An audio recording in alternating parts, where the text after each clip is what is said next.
Kampo ni dating Pangulong Rodrigo Duterte kinuwestiyon ang kumpirmasyon ng ICC Pretrial Chamber 1 sa Crimes Against Humanity case ni FPRRD.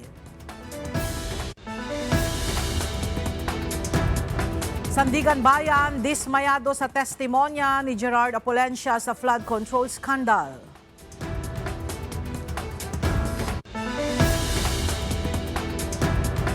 Depensa ng kampo ni Vice President Sara Duterte sa issue ng SALENS, tinuligsa.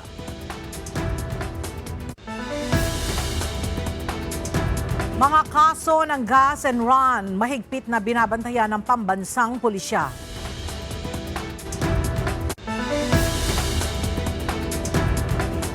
Special fuel subsidy payout para sa taxi, nagsimula na.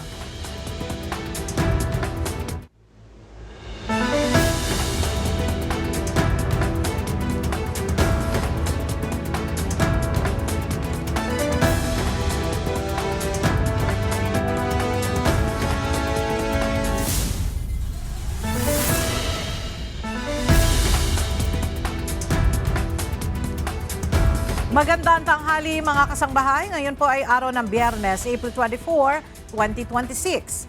Tayo po ay sabayang napapakinggan sa radyo La Verdad 1350 ang UNTV Radio.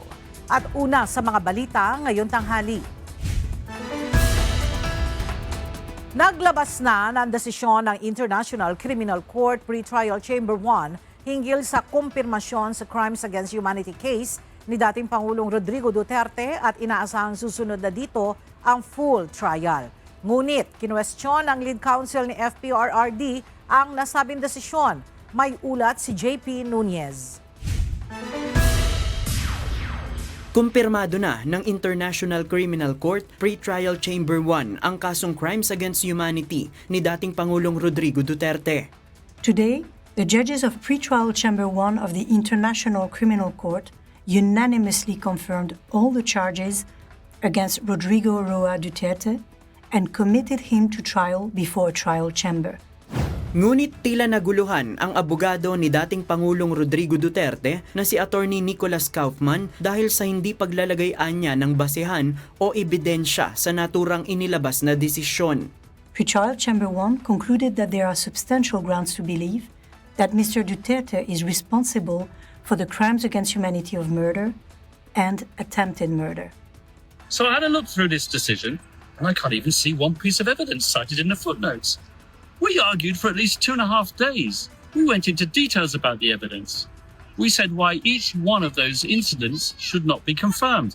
But the pretrial chamber judges haven't even cited one piece of evidence in their footnotes to justify their decision. Ayon pa sa abogado, kailangang malaman ng akusado ang detalye ng ikinakaso laban sa kanya upang mapag-aralan din ang kanyang magiging depensa. And I look at paragraph 33, it says, while noting the suspect's right to be informed of detail of the nature, cause and content of any charge brought against him, it is critical that the charges do not contain unnecessary details that could be too specific and limiting a trial. Too specific and limiting for whom exactly? What is this? Is this Kafka? The whole purpose of a confirmation hearing is to determine the exact nature of the charges so that the suspect knows what he has to defend at trial. Para kay Attorney Kaufman, kakatwa o tila hindi pangkaraniwan ang naging desisyon ng pretrial chamber. Well, as I said, I find it rather bizarre and strange that having argued the intricate details of the evidence to try and show that there weren't substantial grounds to support these charges, that the chamber didn't find it necessary to cite any evidence. Sa ngayon, plano nitong umapila sa ICC chamber, ngunit kailangan na rin paghandaan ang paglilitis sa nasabing kaso. We go to trial now. We will make a request for an appeal. It's up to the same judges to decide whether or not we get that appeal. But we have to be realistic and we're facing a trial. JP Nunez, UNTV, News and Rescue. Diyos ang aming sandigan, serbisyo publiko ang aming pinahahalagahan. Tinawag ni mamamayang Liberal Party List Representative Leila de Lima na tagumpay para sa mga biktima at sa mga naulila ang confirmation of charges sa kasong crime against humanity ni dating Pangulong Rodrigo Roa Duterte. Ito anya ay isang great day para sa mga lumalaban sa impunity at state-sponsored violence. Naniniwala naman ito na dapat noon pa ay naparusahan na si Duterte sa kanyang mga krimen at hindi dapat tumatagal ng ganito ang hustisya. Gayunman, kailangan anyang tanggapin ang rule of law. Isusulong ng Department of Migrant Workers sa DMW ang hustisya para sa 2 overseas Filipino workers o OFW na pinaslang sa Lebanon. Ayon sa ahensya, nakikipag-ugnayan sila sa lokal na otoridad para masampahan ang kaukulang reklamo ang may kasalanan. Parehong domestic helpers sa Lebanon ang mga OFW na hinostage ng kanilang employer sa Beirut noong April 15. Binisita naman ng DMW ang kaanak ng mga biktima para magpaabot ng mensahe ng pakikiramay. Pagtitibayin pa ng Department of Migrant Workers o DMW ang legal defense ng 3 Filipino seafarers na nabilanggo sa Algeria. Ayon sa ahensya, nakikipag-ugnayan sila sa Department of Foreign Affairs para mapalakas ang kanilang legal defense. Ang 3 Pilipinong tripulante ay kabilang sa 8 crew members na inaresto noong July 28, 2023 matapos matuklasan ng 35.8 kilograms ng cocaine sa barkong kanilang sinasakyan. Napalaya na ang 5 nilang mga kasamahan. Hindi nababali ang paninindigan ng kampo ni dating Senador Ramon Bong Revilla Jr. na inostente ito sa lahat ng alegasyon ng pagbubulsa ng mga commitment mula sa mga proyekto ng gobyerno. Ito'y dahil 2 testigo na ang nagsasabing kasama ang senador sa umano'y hinahatiran ng mga kahon na hinihinalang naglalaman ng mga pera. May report si Evan Alvarez. 2 dating aide ni former Department of Public Works and Highways Undersecretary Roberto Bernardo ang humarap bilang testigo sa pagdinig sa hiling ng mga pagpiyansa ni na dating Senador Ramon Bong Revilla Jr. at mga kapwa-akusadong DPWH Bulacan officials sa kasong malversation. Sa testimonya ng driver na si Nino Garcia, noong February 2025, inutusan umano siya ni Bernardo na mag-deliver ng 12 kahon sa White House compound sa Cavite na siyang address ni Revilla. Isa pang driver ni Bernardo na si Francisco de la Fuente ang nagsabi rin na nasaksihan niya ang nasabing delivery kung saan 3 tauhan umano ni Revilla ang nagbuhat ng mga kahong pinaghihinala ang may lamang pera. Ang kampo ng dating senador, duda sa salaysay ng 2 testigo. Reaction namin, kapanipaniwala ba? Sa amin hindi. Wala naman silang katunayan na inilakip sa kanilang mga salaysay bukod sa kung ano yung sabi nila at kung ano di umano yung sinasabi ni Yusek Bernardo. Ayon pa kay Attorney Balisi, lumalayo na sa sentro ng kaso ang mga testimonyang inilalahad ng mga witness dahil nababanggit na rin ang iba't ibang individual at mga proyekto sa National Capital Region. Binigyan diin niya na hindi ito kaugnay ng kasong kinasasangkutan ng mga akusado na 92.8 million pesos na umano'y Ghost Flood Control Project sa Pandi, Bulacan. Bakit pa natin pinag-uusapan yan dito? Di ba meron kayong allegation na may mga commitment di umano galing sa mga project sa NCR. So, para sa amin, hindi ho relevant, hindi ho material yung mga testimonya na yon dito sa pagdinig na to. Samantala, iginiit ng prosekusyon na magtutugma-tugma ang mga testimonya oras na humarap na sa korte si Bernardo. Ito ang pinaniniwalaan nilang principal witness na makakapagdiin kay Revilla na umano'y tumanggap ng kickback mula sa inendorso nitong proyekto. Kahapon, bigong humarap sa korte si Bernardo dahil sa iniindang respiratory disease. Binigyan naman ito ng Sandigan Bayan 3rd Division ng hanggang ngayong araw upang tumistigo laban sa mga akusado. Evan Alvarez, UNTV News and Rescue. Diyos ang aming sandigan, serbisyo publiko ang aming pinahahalagahan. Sa pagpapatuloy ng bail hearing ni na dating Senador Ramon Bong Revilla Jr. at mga kapwa-akusado sa kasong malversation, humarap ang panibagong state witness na si Gerard Opulencia.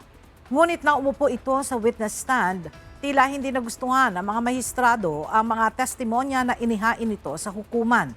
Ang detalye sa report ni Evan Alvarez live.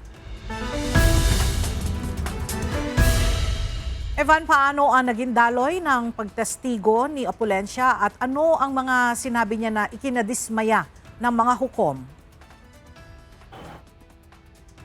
Ella, simple lang naman ang tanong ng Sandigan Bayan 3rd Division dito kay Gerard Opulencia. Ngunit hindi nila makuha yung mga sagot sa kanilang mga katanungan. Kaya mismo ang korte na ang kumag-question kung paano ito natanggap bilang isang state witness. Paano nakukuha ang mga commitment na ibinibigay nila kay Yusek Bernardo? Yan ang tanong ng mga maestrado kay Gerard Opulencia na siyang coordinator ni Bernardo ng pagkuha ng commitment o kickback mula sa mga district engineers ng National Capital Region. Ang tanging sagot nito, wala siyang personal knowledge dito. Ang ilan sa nabanggit nito ay noong February at March 2025 kung saan tinatawagan niya ang mga district engineer at sasabihin kung ano ang oras at petsa at kung kailan ibabagsak ang mga pera sa Diamond Hotel. Ngunit hindi niya umano alam kung saan ang gagaling ang mga pera, pero duda niya ay mula ito sa mga kontraktor. Hindi nito maikwento kung paano inihahanda ang mga pera.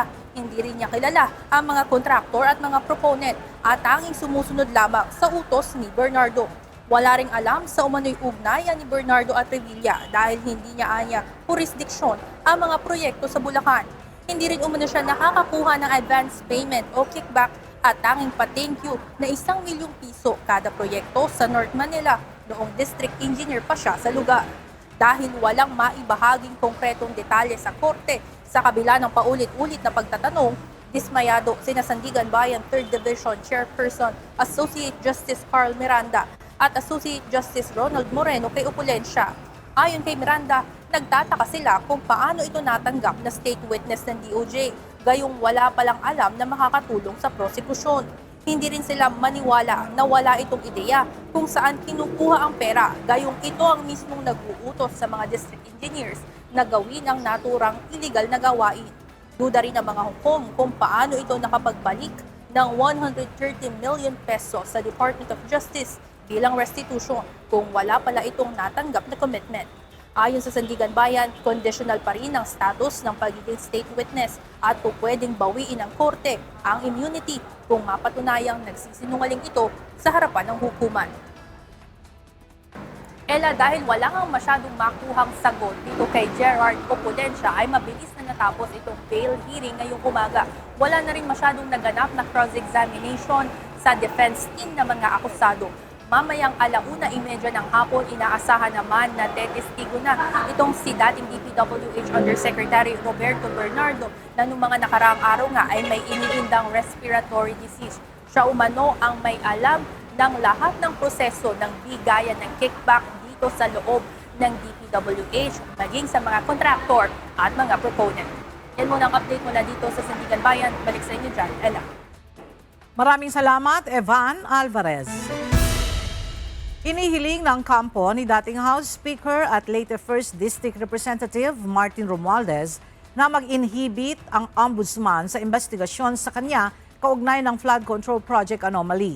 Ayon sa kanyang mga abogado, hindi dapat magsagawa ng preliminary investigation ang ombudsman dahil sa umano'y pattern of prejudgment na lumalabag sa due process. Kaugnay ito ng mga naunang pahayag ni Ombudsman Crispin Remulla na tila may hatol na kay Romualdez at sa isang press conference ni Assistant Ombudsman Miko Clavano na tinawag nitong master plunderer si Romualdez.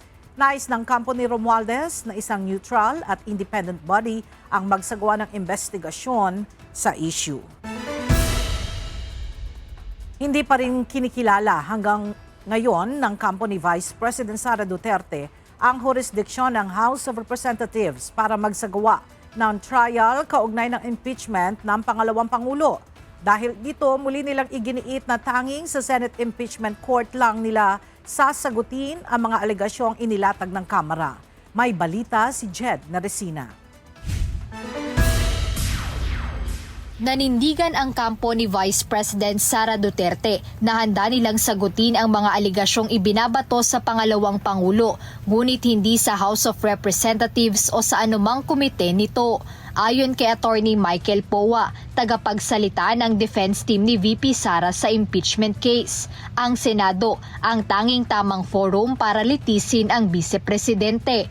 Kaugnay nito, idinepensa ng legal team ni Vice President Duterte na ang hindi nito pagdalo sa mga pagdinig ng House Committee on Justice ay hindi pag-iwas sa pananagutan, kundi pagkilala sa tamang proseso ayon sa batas. Again, her attendance or should I say non-attendance is based on the position of the defense, no, regarding the jurisdiction or the lack thereof in terms of the type or the nature of proceedings that are being conducted. So, pagdating naman dyan, I think kaya nga sinapubliko na lang niya yung statement niya. Pero hindi ibig sabihin nito na ayaw rumisponde o sumagot ng ating Vice-Presidente sa paratang.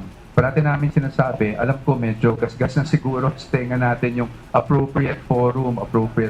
Pero naniniwala naman kasi talaga kami na kung talagang aakyat ito sa Senate impeachment, makikita nyo yung sagot ng defense sa lahat ng paratang na ito. Nilinaw rin ng mga abogado ng Vice-Presidente na hindi nila kinikwestiyon ang kapangyarihan ng Kamara na mag-initiate ng impeachment, kundi ang kanilang reklamo ay nakasentro sa paraan kung paano isinasagawa ang mga committee hearings sa kasalukuyan. Sasagutin po sa impeachment court. Doon po natin sasagutin lahat yun. Doon po naman ang tamang forum kung saan namin masasagot lahat ng yun. We have to wait for developments. No, we cannot say that we will not submit any manifestation whatsoever. But you have to remember that the main petition before the Supreme Court is really questioning the jurisdiction as to the nature of the proceedings that are being conducted. Again, hindi namin kino-question ang power of the House to initiate impeachment proceedings. I think that's very clear under the Constitution. We don't want to even try to blur that line. And admittedly, they have the sole power to initiate. Ang kino-question lang po namin ay jurisdiction in terms of conducting this type of committee hearings. Samantala, kaugnay naman kay Samuel Osami Uy na nabanggit sa impeachment proceedings ng Kamara, inamin ni Attorney Powa na bagamat kilalang kaibigan ito ni dating Pangulong Rodrigo Duterte, wala pa silang kumpirmasyon kung kilala ba itong personal ni VP Sara. As to her personally knowing Samuel Uy, hindi namin napag-usapan pa. But with, I think it's open, it's public information naman na kaibigan talaga ni PRRD si Samuel Uy. Base sa pahayag ni dating Senador Antonio Trillanes IV sa pagdinig sa Kamara, tumanggap umano si VP Duterte ng manager's check sa umano'y drug lord na si Uy. Gayunpaman, iginiit ni Attorney Powa na ang mga dokumentong ipinresenta ay nagpapakita lamang ng pagpapagawa ng manager's checks. Ngunit hindi ito sapat na ebidensya na aktwal na natanggap o nahawakan ng Vice-Presidente ang nasabing halaga. Dahil dito, tiwalaan niya ang defense team na mapapasinungalingan nila ang mga aligasyong ito sa oras na magsimula ang formal na paglilitis sa Senado. Pagdating dito sa mga perang na banggit kahapon, I think ang sabi ay manager's check. We have to note that ang nakasabi lang naman is a manager's check was allegedly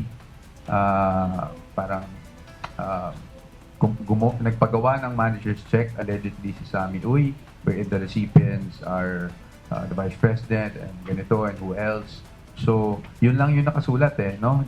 Wala naman dun anything na natanggap talaga nila. And as you know, the Vice President already issued a statement denying that she had received any of these amounts of money that were presented yesterday. Now, again, we don't want to get into the details, but those checks, we're confident that we will be able to clarify everything and show the public kung ano talaga yung nangyari sa checks and kung meron man talaga, no, pagdating ng trial.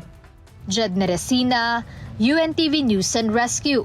Diyos ang aming sandigan, serbisyo publiko ang aming pinahahalagahan. Tinuligsa ng isang miyembro ng House Justice Committee ang umunay depensa ng kampo ni Vice President Sara Duterte sa issue ng Statements of Assets, Liabilities and Net Worth o SALNs nito. Partikular na ang pahayag na nasa ilalim umano ng others na portion ng SALN ng cash on hand and in bank ng Vice Presidente. Alamin natin ang detalye kay Rosalie Coz live.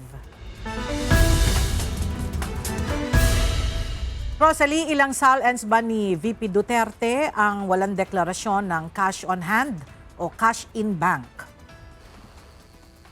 Ella, sa naging pahayag ng Office of the Ombudsman sa huling pagdinig ng House Justice Committee, 6 na taon o mula 2019 hanggang 2024, walang nakalagay na cash on hand or in bank sa Statements of Assets, Liabilities and Net Worth o SALNs ni Vice President Sara Duterte.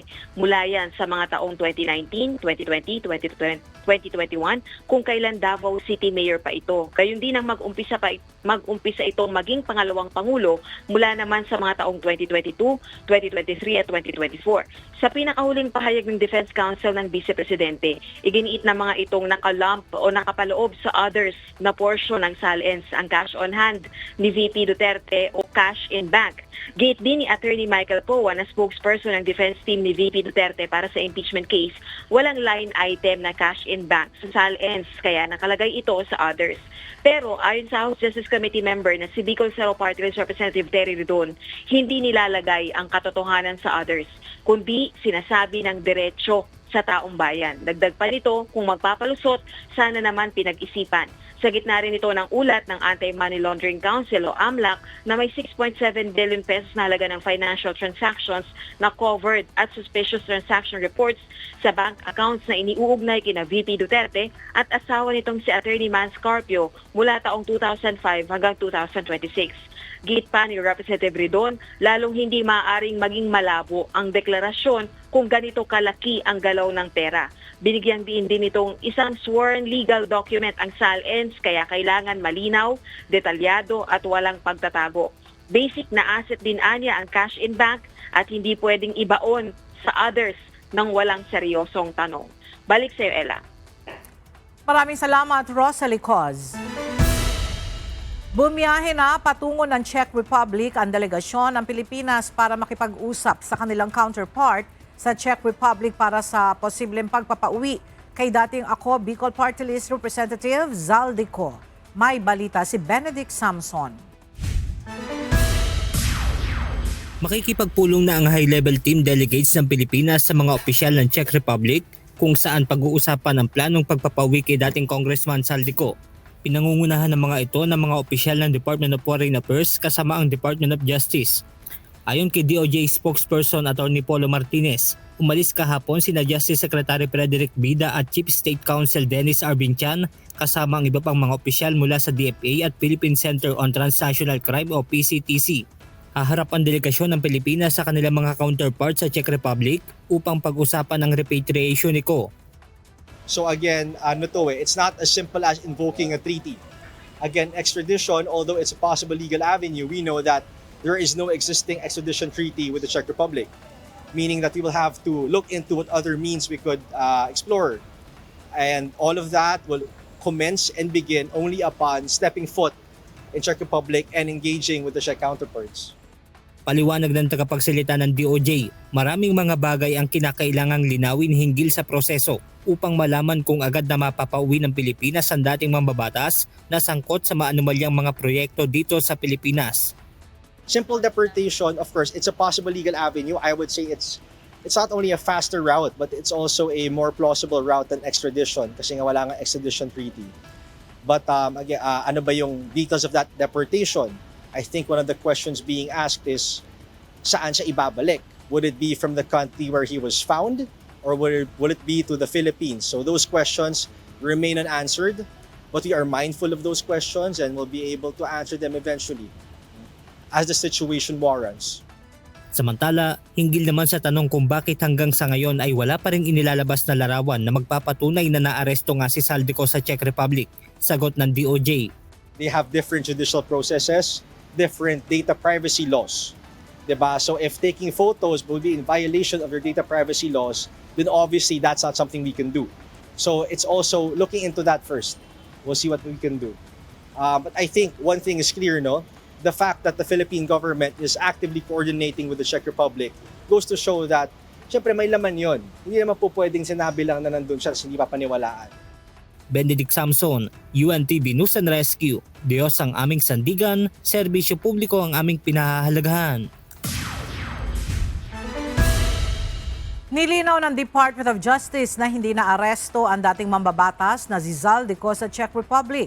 Ayon kay DOJ spokesperson Attorney Paulo Martinez, malian niyang gamitin ang terminong arrest dahil meron itong legal na implikasyon. Nang matagpuan niya si Zaldico sa Czech Republic, ang kanilang mismong gobyerno ang nagbigay impormasyon sa Pilipinas. Noong nakaraang linggo, si Pangulong Ferdinand Marcos Jr. mismo ang nag-ulat na nahuli na ang dating mambabatas.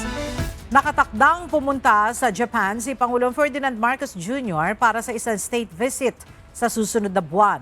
Makakapulong ng Pangulo si Japanese Prime Minister Takaichi Sanae. Makibalita tayo kay Nel Maribuhok, live. Nel, ano ay inaasahang matatalakay ni na Pangulong Marcos Jr. at ng Japanese Prime Minister? Yes, Ella, isang summit meeting ang magaganap sa pagitan ni na Pangulong Ferdinand Marcos Jr. at Japanese Prime Minister Takaichi Sanae, kung saan tatalakayin ng dalawang leader ang strategic partnership ng Pilipinas at Japan. Patuloy rin nilang pag-uusapan ang kasalukuyang international developments, lalo na patungkol sa enerhiya, food security at maritime security. Bahagi ito sa magaganap na state visit ni Pangulong Marcos sa Tokyo, Japan mula May 26 hanggang 29. Personal na i-welcome ang Pangulo at First Lady ng Japanese Emperor at Empress sa Imperial Palace para sa welcome ceremony at state call. Nakatakda rin ang pulong ni Pangulong Marcos at Japanese business groups at miyembro ng Filipino community sa Japan. Ang huling state visit sa Japan ng Philippine President ay sa ilalim ni dating Pangulong Benigno Aquino III. Ginugunita ngayong taon ng Pilipinas at Japan ang 70th anniversary ng kanilang diplomatic relations. Yan muna ang ating update. Balik sa iyo, Ella. Maraming salamat, Nel Maribuhok. Binuksan na ang air-conditioned waiting room para sa mga pasahero sa isang istasyon ng Light Rail Transito LRT1. Samantala, iminungkahi rin ng Light Rail Manila Corporation sa pamahalaan na tatapusin na nila ang pagpapatayo ng Unified Grand Central Station. May balita si Asher Cadapan Jr. Ngayong sobrang init na ng panahon, minabuti ng Light Rail Manila Corporation na magbukas ng isang air-conditioned waiting room para sa mga pasahero ng LRT1 na matatagpuan sa Baclaran Station. Ayon sa LRMC, layo nito na mapawi kahit papaano ang sobrang init na nararamdaman ng mga pasahero habang sila ay naghihintay na makasakay ng LRT1. Ayon kay LRMC President and Chief Executive Officer Enrico Benipayo, unang hakbang pa lamang ito at plano pa nilang magpatayo ng karagdagan nito sa iba pang mga istasyon. Ang LRMC ang private operator na siyang nangangasiwa sa LRT1. We're looking at a few stations. Surprise. Surprise. But we look at the best locations. If space constraints permit, then we will be. So it looks like Roosevelt or Balintawak. Yeah, those big stations. And the new stations. Yeah, the new stations definitely can accommodate it. Labis namang nagpapasalamat ang ilang mga pasahero sa pagbubukas ng air-conditioned waiting room sa Baclaran Station. Ganda. Good for the people. Good for the public. Lalo na kami mga senior. Yun ay malaking bagay, especially sa mga senior citizen po. Nare-relieve ang mga stress kahit papano. May iwasan po natin ng high blood. So, isa na yun. Malaking bagay po yun. Samantala, nais na ring akuin ng LRMC ang pagtatapos sa konstruksyon ng Unified Grand Central Station sa EDSA North Avenue. Ito ang tinaguriang common station na magdurugtong sana sa 3 linya ng mga tren kabilang na ang LRT1, MRT3 at MRT7. Batay sa orihinal na plano, layo ng proyekto na gawing mas accessible ang paglilipat-lipat ng mga pasahero sa 3 linya ng tren. Nauna nang ipinatigil ng Department of Transportation ang konstruksyon ng Unified Grand Central Station dahil sa matagal na pagkakatenga ng proyekto. We submitted a proposal to the government to step in under the envelope of our concession agreement because it allows us to continue the common station, and we forwarded our proposal and it's going through the approval process. But in principle, it has been agreed. I think it's just a matter of time. Inaasahan ng LRMC na magiging operational na ang Unified Grand Central Station sa susunod na taon na napapanahon bago ang pagbubukas ng MRT-7. Asher Kadapan Jr., UNTV News and Rescue. Diyos ang aming sandigan, serbisyo publiko ang aming pinahahalagahan. Nagsimula na ngayong araw ang pamamahagi ng Special Fuel Subsidy Payout para sa mga taxi driver and operator na hindi nakasama sa unang pamamahagi ng subsidiya. Mula sa Quezon City, ang detalya hatid ni Benedict Samson live. Benedict, ilang taxi driver ang inaasahang kukuha ng fuel subsidy at kumusta naman ang sitwasyon dyan? Magandang tanghali, Ella. Ayon sa Land Transportation Franchising and Regulatory Board, nasa 1,500 taxi drivers and operators ang inaasahang tatanggap ng fuel subsidy ngayong araw. Maaga pa lang ay mahaba na ang pila sa harap ng tanggapan ng LTFRB Central Office para sa special payout ng fuel subsidy sa mga taxi driver at operator. Gaya ng ipinamahagi ng Department of Social Welfare and Development sa ilalim ng Assistance for Individual in Crisis Situation o AIC, 5,000 pesos din ang matatanggap ng mga benepisyaryo ngayong araw. Bukod sa LTFRB Central Office, mayroon ding venue sa Land Transportation Main Office na inilaan naman para sa mga taxi driver at operator na hanggang ngayon ay wala pa rin sa listahan. Dito maaaring magsumite ng mga hinihinging requirement tulad ng kopya ng prangkisa at listahan ng mga driver. Ella, ayon pa sa LTFRB, may nauna ng payout sa pamamagitan ng bank transfer at e-wallet. Ngunit dahil sa naranasang problema sa verification, ay pinili na lang muna ng LTFRB ang aktual na pamamahagi. At yan muna ang ating update mula rito sa Quezon City. Balik niyo dyan, Ella. Maraming salamat, Benedict Samson. Ipinapaalala ng Land Transportation Franchising and Regulatory Board o LTFRB ang mahigpit na pagpapatupad ng 20% na diskwento sa pamasahe para sa lahat ng mga pasahero sa ilalim ng Service Contracting Program. Bukod pa ito sa mga senior citizens, persons with disabilities at mga estudyante na may hiwalay at fair discount na naaayon sa umiiral na batas. Pinapaalalahanan ng LTFRB ang lahat ng driver at operators na hindi optional ang nasabing diskwento. Babala ng ahensya ang sinumang mapapatunayang lalabag ay maaaring patawan ng show cause order at suspensyon o revocation ng prangkisa. Hinihikayat ang lahat na sumunod sa mga itinakdang regulasyon upang maiwasan ang anumang kaparusahan at patuloy na makapagbigay ng maayos na serbisyo sa publiko. Inaanyayahan ng Department of Social Welfare and Development ang mga PUV driver na mag-avail ng libreng pagkain sa kanilang walang gutom kitchen sa Pasay City. Ito ay matatagpuan sa Nadasque Building sa may FB Harrison, William Street, Barangay 13, Pasay City, kung saan maaari silang makakuha ng libre at masustansyang pagkain upang kahit papaano ay makabawas na ito sa kanilang gastusin sa araw-araw at maiuwi ang kita para sa kanilang pamilya.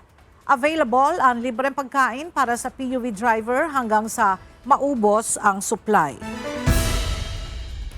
Pinaigting pa ng Philippine National Police o PNP ang pagbabantay sa buong bansa laban sa mga insidente ng gas and run. Ito ay matapos ang ilang insidente ng pagtakas ng ilang motorista matapos na magpakarga ng gas. Makibalita tayo kay Leia Ilagan live. Leia, may mga bagong insidente ba ng gas and run ang naitala ng pulisya? Ella, noong April 20 ng hapon, nagkarga ng 1,500 na halaga ng gasolina ang isang motorista na sakay ng puting Toyota Vios sa Quezon City at saka ito tumakas. Yan na ang ikalawang insidente ng gas and run sa Metro Manila sa loob ng isang buwan. Kinabukasan, nahuli din ng mga pulis ang driver ng kotse. Buwan naman, Ella, ng Marso ng isang TNVS driver din na nagkarga ng gas sa Balintawak ang mabilis na tumakas matapos mag-full tank sa halagang mahigit sa 5,000 piso. Sinabi ni Chief PNP, bagamat magkahiwalay na insidente, dapat nasuriin ng mga pulis ang pattern upang hindi na maulit sa ibang lugar. Kailangan din ani ang palakasin ang koordinasyon ng pulisya sa mga local government unit at mga establishmento para palakasin ang CCTV coverage at pagbutihin ang real-time reporting systems upang maiwasan ang posibleng pagdami ng katulad na insidente. Bukod dyan, Ella, ay pinag-utos na rin ni General Nartates sa iba't ibang unit ng pulisya, lalo na sa mga local police sa buong bansa, na dagdagan ang kanilang presensya sa mga lugar malapit sa mga gasolinahan. Ella? Maraming salamat, Leia Ilagan. May iniaalok na loan program ang Government Service Insurance System o GSIS para sa kanilang mga miyembro. Ang nasabing loan ay maaaring gamitin para sa mga nagnanais na magpakabit ng solar panel sa kanilang mga bahay. Batay sa anunsyo ng GSIS, nasa 5.7 billion pesos ang halagang nakalaan para sa nasabing loan application sa ilalim ng Ginhawa Solar Energy Loan. Sa ilalim ng programa, ang mga kwalipikadong miyembro ay maaaring mangutang ng hanggang 500,000 pesos na may 5% annual interest rate at maaaring bayaran sa loob ng 5 taon.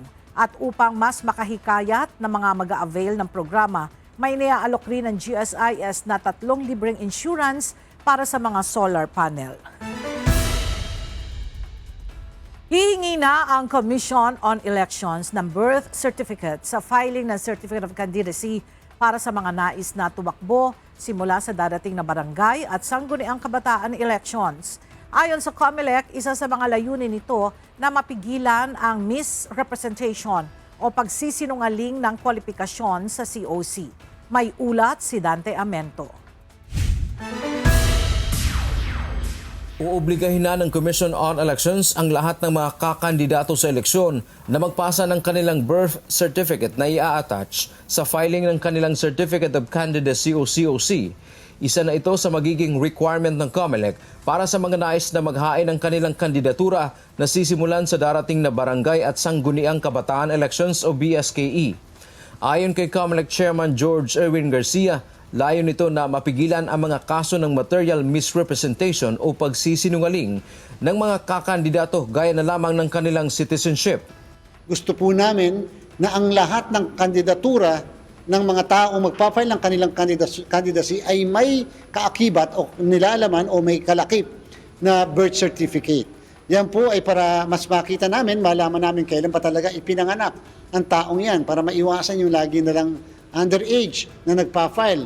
Dahil dito maaaring mabawasan na ang mga dayuhan na planong tumakbo sa mga darating na halalan dahil pwede rin silang maharap sa kasong disqualification. Dagdag pa ng COMELEC sa pamamagitan ng birth certificate ay agad na masusuri ng komisyon kung saan ipinanganak at ano ang citizenship ng isang kandidato.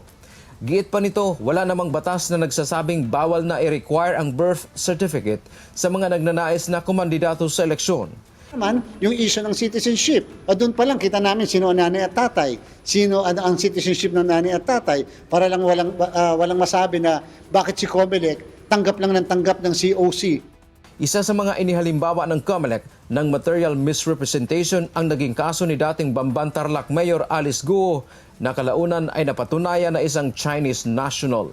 Dante Amento, UNTV, News and Rescue. Diyos ang aming sandigan, serbisyo publiko, ang aming pinahahalagahan.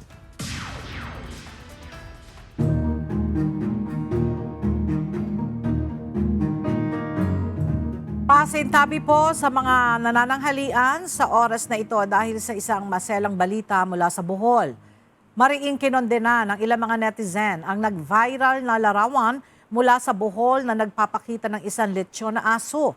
Pinaiimbestigahan na ng animal welfare advocates ang insidente habang nagbabala rin ng mga otoridad sa panganib na dala ng pagkain ng karne ng aso.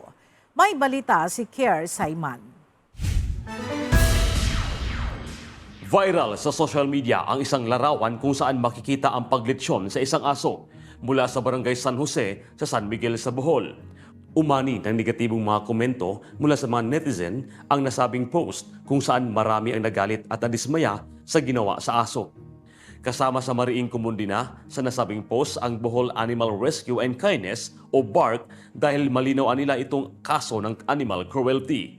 Pero ayon sa kapitan ng Barangay San Jose, hindi umano aso, kundi isang kambing ang nilitsyon na nasa larawan. Biruan lamang umano ng ilan na aso ang nilitsyon ng mga ito. talaga. Kambing talaga yung kinain namin. Kasi inimbitahan kami kain na eh. Tapos, hindi ko alam na may nagbiro pala, nag-post. Alam namin kasi, kaya kami as public servant, kami po ay ito sa barangay. Mayroon pa nga kami tinre na mga dog catcher. Meron tayong dog impounding. Kasi lahat ng mga i-impose natin na mga batas, lalo na sa mga aso. Meron tayo dyan. Litsong kambing, yung kinain namin. Hindi naman tinanggap ng Animal Welfare Group ang paliwanag ng kapitan ng barangay at agad nagsagawa ng sariling beripikasyon. Ayon sa grupo, kumonsulta sila sa Office of the Provincial Veterinarian o OPV at kinumpirma umano na aso nga ang nasa larawang kumalat sa social media. Dagdag pa ng grupo, mahalagang masuri ang insidente dahil hindi lamang ito issue ng animal welfare kundi pati na rin ang kalusugan ng mga kumain nito at maging ang issue ng pagsunod sa batas. Ayon naman kina Dr. Lynn Baguio at Dr. Janilane Abiliar ng Rural Health Unit ng San Miguel, hindi ligtas sa kalusugan ang pagkain ng karne ng aso dahil maaari itong magdulot ng iba't ibang sakit. Hindi talaga. Based on, yung aso, sometimes hindi natin alam kung may rabies yun eh. Pag kinain mo yun, hindi talaga safe. Whatever infection the dog have, pwede yun ma-transmit sa tao. Like for example, yung bang skin diseases, pwede yun ma-transmit ng aso para sa tao. Mga diseases nila. And yung kasi parang meat ng aso, isa siya sa mga pinakamaruming meat, kaya hindi dapat siya kinakain. Paalala ng mga otoridad, mahigpit na ipinagbabawal ng batas ang pagpatay, pagluluto at pagkain ng aso. Ang sinumang mapatunayang lumabag ay maaring maharap sa kaso sa ilalim ng Republic Act No. 10631 o Animal Welfare Act. Patuloy naman ang pananawagan ng mga animal welfare group na magsagawa ng masusing investigasyon upang matukoy ang mga posibleng may pananagutan sa nasabing insidente. Kirsayman, UNTV News and Rescue. Diyos ang aming sandigan, serbisyo publiko ang aming pinahalagahan. Isinusulong ngayon sa Baguio City ang pagtatayo ng sewage treatment plant na nagkakahalaga ng 500 million pesos. Ito ay upang mapalakas ang kapasidad ng lungsod sa paglilinis ng maruming tubig at maprotektahan ang mga ilog at kalusugan ng publiko. May balita si Grace Doc Tolero.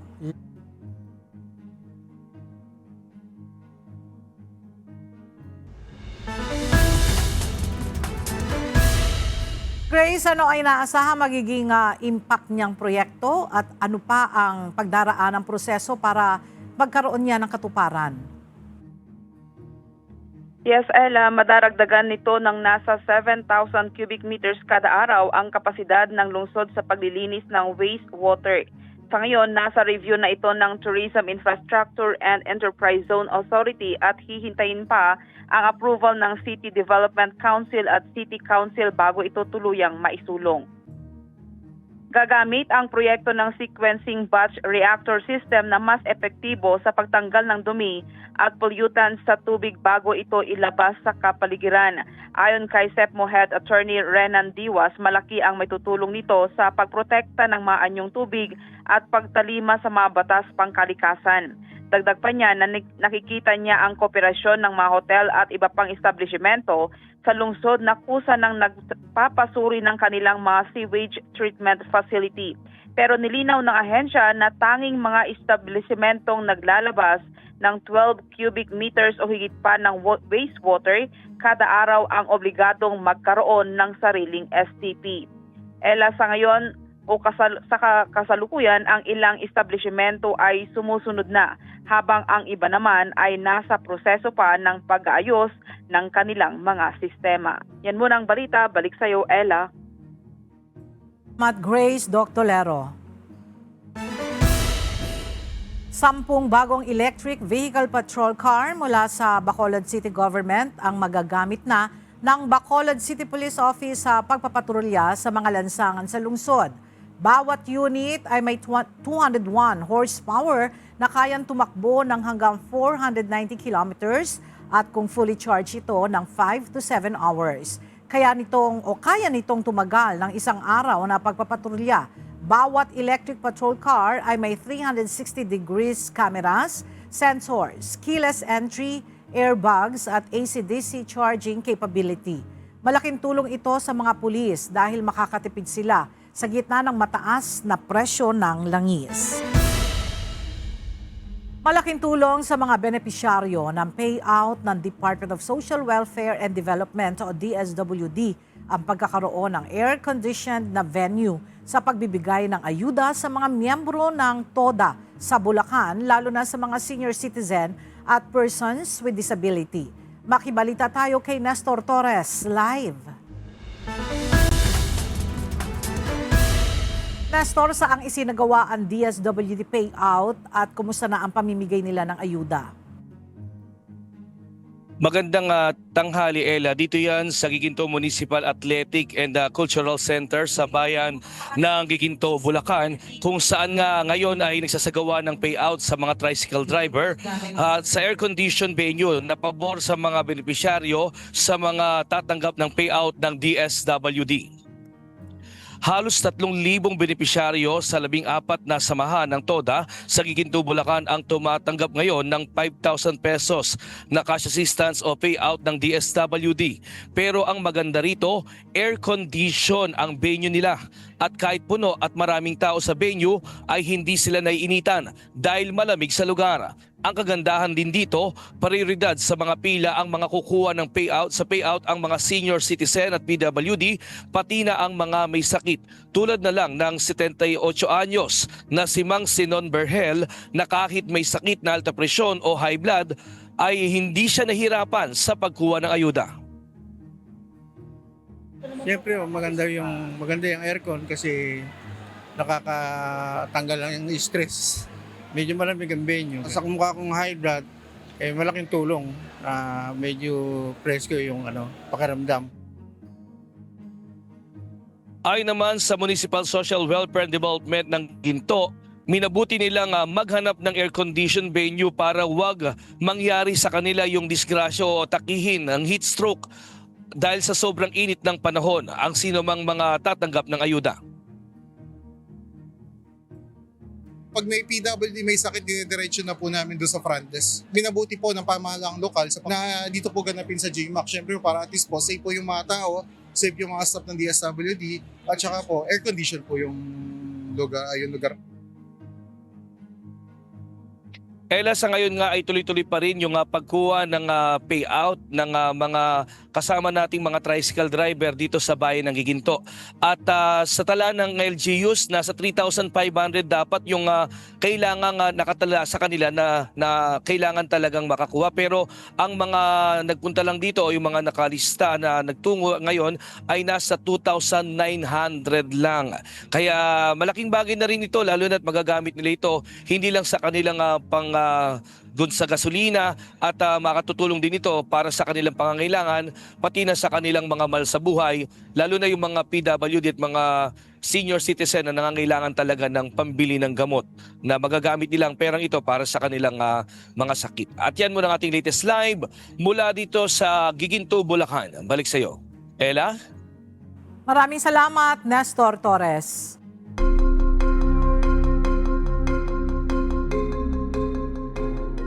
Sa gitna ng walang katiyakan kung matutuloy ang usapang pangkapayapaan sa pagitan ng Estados Unidos at Iran, nanindigan ng Iran na kanilang kontrolado ang mahalagang daluyan ng kalakalan sa buong mundo. Ipinakita ng Iran ang kanilang kontrol sa Strait of Hormuz sa pamamagitan ng isang video kung saan sinalakay ng mga komando ang 2 cargo ship matapos ang pagkabigo ng usapang pangkapayapaan. Bilang tugon, minaliit ni Pangulong Donald Trump ang banta ng mga barko ng Iran at nagbabala na handa siyang gamitin ang puwersang militar kung hindi papayag ang Tehran sa isang kasunduan. Sa kabila ng umiiral na ceasefire, nananatiling sarado ang mahalagang ruta ng langis dahil sa ipinataw na naval blockade ng Amerika na tinatawag naman ng Iran na isang malinaw na paglabag sa kasunduan. Mahigit 100 million doses ng bakuna ang naibigay sa 18.3 na milyong bata na nasa 1 to 5 years sa 36 na bansa sa ilalim ng inisyatibong The Big Catch-Up simula pa noong 2023. Layunin nito mabawi ang pagbaba ng childhood immunization noong panahon ng pandemya at target na mabakunahan ang nasa 21 milyong mga bata. Gayunpaman, nananatiling malaking hamon sa naturang inisyatibo ang malaking pagbawas sa pondo nito, lalo na at iniurong na ng Estados Unidos ang suporta dito. Ayon sa ulat, nananatiling vulnerable ang milyong-milyong bata sa mga sakit na tulad ng tigdas at polio, lalo na sa mga bansang may umiiral na mga armed conflict. Walang planong palitan ng FIFA ang Iran sa World Cup. Lumutang ang ideya matapos imungkahi ng isang US envoy na palitan ng Italy ang Iran dahil sa patuloy na tensyon sa gitnang silangan. Ngunit giit ni FIFA President Gianni Infantino, siguradong sasali ang Iran dahil nakuha nito ang slot sa pamamagitan ng qualification. Tinuligsa naman ng Iran ang panukala ng US at sinabing hindi dapat haluan ng politika ang sports. Sa kabila ng issue, nananatiling nakatakdang sumabak ang Iran sa World Cup na gaganapin sa US, Canada at Mexico. At sa ating iiwang mga salita ng Diyos na ating sandigan mula sa Aklat ng Awit 27:1 na nagsasabi, ang Panginoon ay aking liwanag at aking kaligtasan. Kanino ako matatakot? Ang Panginoon ay katibayan ng aking buhay. Kanino ako masisindak? At yan ang mga balitang aming tinutukan at inaksyonan. Dahil sa aming pagbabalita, una ang pagkalinga sa kapwa. UNTVC News may balita saan mampanig ng daigdig. At dito sa UNTV, Diyos ang aming sandigan, serbisyo publiko ang aming pinahalagahan. Magandang tanghali at enjoy your weekend.